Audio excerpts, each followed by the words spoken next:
Hey everyone, it is your friendly senior security solution architect that specializes in threat detection and incident response, Kyle Dickinson, coming at you with another awesome segment with my friends from Contrast Security, who are going to be talking about some secure code shifting things, directions that, well, I'll just let them introduce themselves and we'll get into it.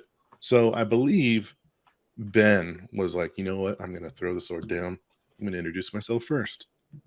Yeah, I can do that. I can do that. So Ben Goodman, I'm the SVP of Strategic Alliances here at Contrast, which means I work with all of our different partners, whether they be technology partners, whether they be things like system integrators, or whether they be our amazing hyperscalers like AWS.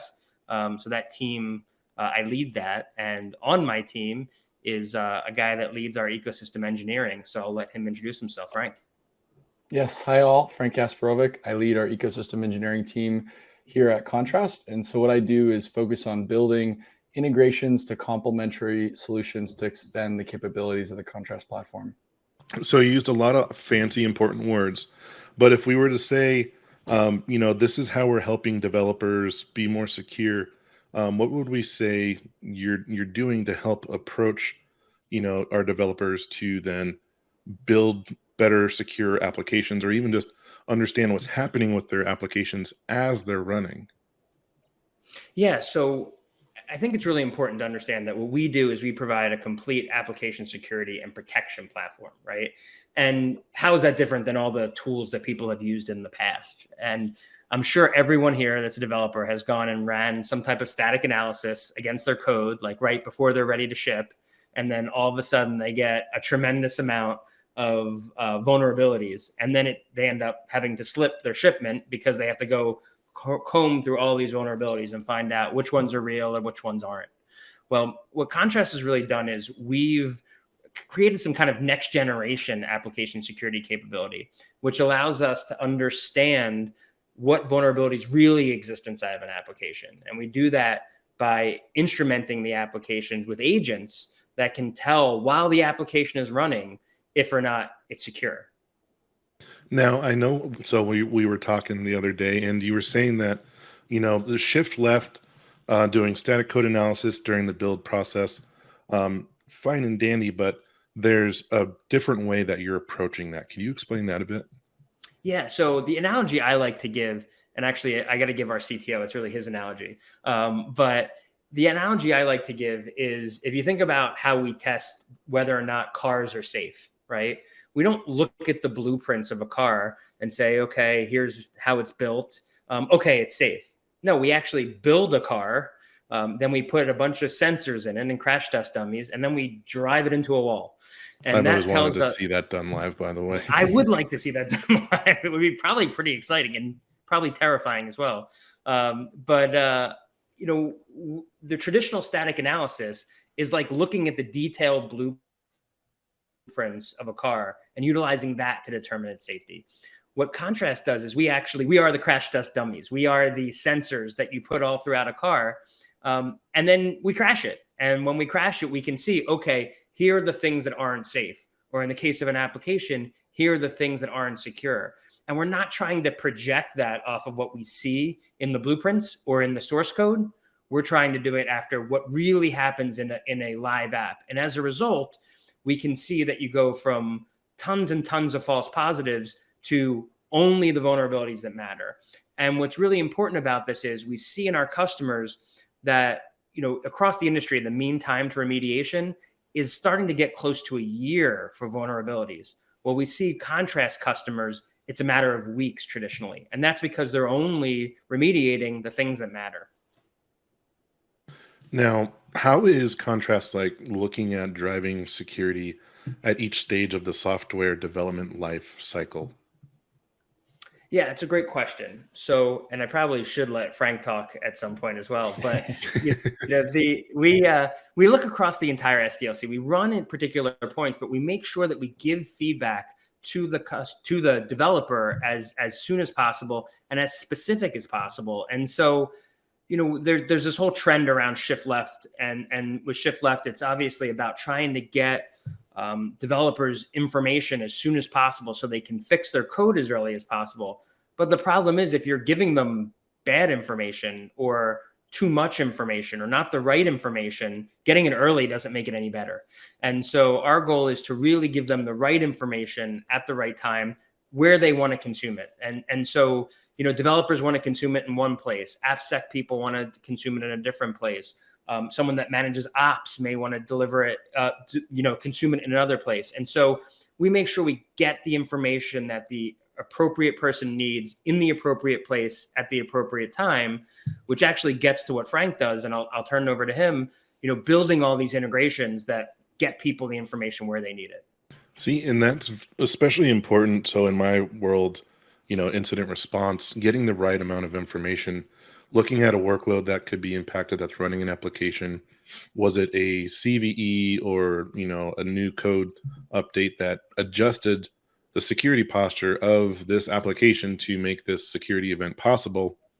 And where can I feed that information? And a lot of different tools may have different silos based on who is administering those tools. But it sounds like with this tool set that you have, you're basically saying if the security team wants to consume this data, they could consume it the way they want to.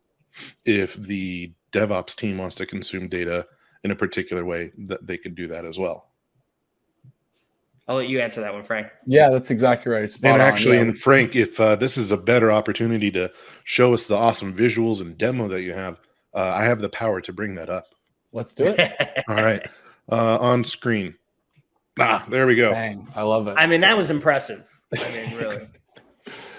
Awesome. So, so this is the contrast dashboard. This is what you see when you log in and log in and access the dashboard here. And what you'll immediately see is you get an instant overview of the number of applications you have deployed in your environment, the number of libraries, third-party open source libraries that you have embedded and those that are vulnerable in your environment, and then the number of servers or deployments of your apps and those that are online versus offline. In addition to that, you get some high-level overview of the mean time to remediation of the vulnerabilities that the Contrast platform identifies, broken down by severity level.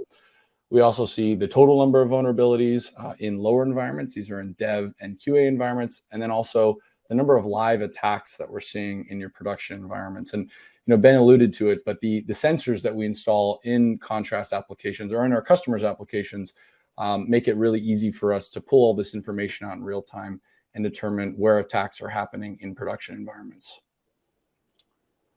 So what, if we needed to drill down, say I'm an incident responder and wanted to drill down into like the attacks, what could we see within that? And if I'm distracting you too far from showing us the other awesome stuff, please let me know. But as a security person, I want to see the attacks. Absolutely. No, I'm gonna get to that. Before I show you what the attacks look like, I want to show you how to onboard and get started. So I gotta eat my meat before I can have any pudding, huh? Yeah, and why you're doing that, an important thing is, this is our console, right? And there are some people like AppSec people that may want to come to our console. But one of the things that Frank and his team spend a lot of time doing is making sure we can get this information where they may want to consume it. So it may be something like ServiceNow, it may be something like AWS Security Hub that we send this information to so that it can be utilized by downstream systems or by people that need to consume it where they need to consume it. Yeah, because let's be honest, development teams, they may use different toolings, but it's just how can we get actionable information to them using the tooling that they prefer. Yeah, the likelihood that a developer is going to log into our console is fairly low. It's much more likely they're going to get the feedback right inside of their IDE. Yeah, not that it's not a nice console. It's just, they have a workflow that they're comfortable with. Give it to them the way that they prefer to consume this data. Yeah, if you're messing with their workflow, you're failing. So yeah. Awesome. So yeah, to get started, we'll click on Add New. We'll click on Live Application. What we're able to do is you select an agent based on the language and framework that your application uses. So we support 10 languages today. In this case, we'll select Java. You'll download some credential files. This allows the application to communicate back with the Contrast platform in the cloud. And then we've got quick start guides for folks that show folks how to actually install the agent in their application at runtime so that the data begins to flow. To show you what that looks like, I've got a sample application what we call Pet Clinic. It's a deliberately vulnerable app that we have instrumented with a contrast agent. And what I'm going to do is what we call exercise routes. So I'm just going to play around with the application. And this can be done either in a manual process by an individual developer as they're writing a new feature locally. But most commonly, it's done by something like an integration test in a CI/CD pipeline that's going to test that the application is executing and there's no regressions with the new feature that the developer just wrote. Sanitizing inputs, validating inputs. Exactly. Yep. Exactly right. So now that I've gone through and exercised some of these routes or some of these APIs in our app, what I can do is I can go back to the contrast dashboard. I'll click into applications, and I can click into the contrast representation of this Pet Clinic application, this Pet Clinic FG app. So immediately what we can see is a couple things. So first of all, we've got 144 libraries that are embedded in this application, open source libraries, of which 35 are vulnerable. We've got 18 of 25 routes that are exercised. And this means that we're able to identify vulnerabilities across all of these 18 routes that the developer executed or the integration tests executed. And then we've got 3 different servers across dev, QA, and deployment of this app. If we click into vulnerabilities, I can click into this hibernate injection vulnerability that the contrast agent identified. And what we can see is we've got a vulnerability on that last name parameter of the owner's page that we just clicked through. If we drill into it, we can see a couple different things. So first of all, we can see the actual HTTP request itself. So we can see how this vulnerability was identified from our tests. We can see the line of code, either developer written or imported by a third-party library where the vulnerability manifested itself. And then finally, in this case, because it's a SQL injection attack, we can actually see the SQL statement that the vulnerability compiled down to as it was trying to access the database. And we can see that because it wasn't correctly sanitized, this opened it up to a SQL injection vulnerability. So this is giving you the full trace from you just simply putting in, these parameters from, the GET request to the code thing. I'm not into Java, but then ultimately down to the database itself too. Exactly right. That's awesome. Yeah, and we even make it easier. So we've got we have a more detailed trace, and these are commonly used by developers and things like IDE extensions where they'll pull in this information and it gives them a really easy way to immediately find the line of code that they need to fix to remediate this vulnerability. But we can see the full data flow, right? Because we're live running in that application, we can see how this data was pulled from the controller in this case. We can see all the string operations that occurred on this data. And then we can see the rule that was actually violated. We can see that because it wasn't correctly sanitized, it triggered this rule, and the vulnerability then was identified to the developer. And Kyle, a lot of this gets to the stuff we talked about in the beginning, how we've taken kind of a different approach by instrumenting the application. And that's why, some of the stuff that Frank is showing you is really unique to the capabilities that Contrast has. Yeah, to me, this kind of falls in line with the crash test dummy example that you mentioned, where exactly you're throwing the car at the wall, where static code analysis certainly has its place, but also can static code analysis, take into consideration what millions of people might try to do or try on your application. Yeah, that's exactly right.